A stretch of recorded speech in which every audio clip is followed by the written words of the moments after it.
बाली सौरतारू share नदेबा एवं मासकु 5 लाख टंका चांदा देबाकू मना करिबारु बियर बोतल रे आक्रमण करी युवकक मुंड फटाइले दुर्बृत्त जहाफल युवक गुरुतर आहत होइछन्ति। एने थाना रे मामला रुजु होइछि। एभली घटना बालेश्वर जिला जलेश्वर थाना अधीन घटी। चालंती ग्रामर सुभाष प्रामाणिक नामक जड़े युवक बस्ता तहसिल अंचल रे सरकारी बाली सौरात लीज आकार नहीं चलई आसुले। तेबे संध्या 6टा समय हदलीपदा अंचल बापुन नामक जड़े युवक आसी होटेल को खाइबा पई डाकी साथी नहीं जाइतिले। उभय 60 नंबर जातीय राजपथ थिबा होटेल राजपथ रे खाउथुवा समय बाली सौरात रु शेयर मागिथिले। मात्र सुभाष तांको दबाको सीधा सड़क मना कर दिथिले। घटना मुझे जानी हठात आम मुना मुझे बस खाऊले हठात पिंकू हरिका आसिक चार्ज कले मुना को मुझेतु छड़ेली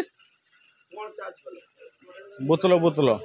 एही समय शांतिया ग्रामर पिंकू मुना और बस्ता अंचल राजा नामक युवक आसी बाली सौरात रु शेयर दियो नहले मासको 5 लाख टंका चांदा दियो बोली दाबी करी बियर बोतल रे सुभाष को मुंड को आक्रमण करथिले।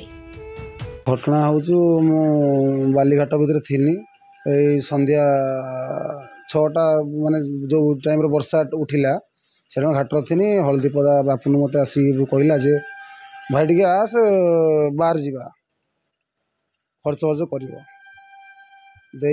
सहीन आम बालीघाट कथा पड़ा जे मत कि शेयर भाई एनु दे शेयर तो आम ना 70-75 शेयर अच्छा नुआ घाट गोटे खोलुची नुआ घाटा खोलु से मुझे मुझे रखी एड़ा हूँ कथा। तापर आम बसिकी बार कथबार्ता हवा समय घंटे खंडे टाइम रे बसचे तापर राजपथ बार रे तापर पिंकू आउ बस्ता राजा शांतिया पिंकू आ बस्ता राजा आउ मुना माने शांतिया पिंकू से माने आसिकी ऑटोमेटिक महांत खाली खाली किसी कथा ना जुक्ति खाली मो ना पचारिक ऑटोमेटिक महांत झगड़ा करी मो उपर बियर बोतल मथा मोर फटिकी पूरा एकाकार कर मत मर्डर प्लान थे मोर गोटे भाईर सहारा नहीं कि पलि आसी थाना को डायरेक्ट थाना आसिकी बियर बोतल माती मारिक मथा पड़े आसिकी मु थाना पहुँची मेडिकल जाकि सब रिपोर्ट आनिकी सब आसिकी थाना जमा कर दाबी से माने मते मागुचंती जे थाना खादान रु हमको पार डे तू 5 लाख टका हमको दे। तेबे एही आक्रमण रे सुभाष को मुंड फाटी जाइथिबा सह से गुरुतर होई पड़छन्ते। तांको उद्धार करी चिकित्सालय रे भर्ती करा जाइछि।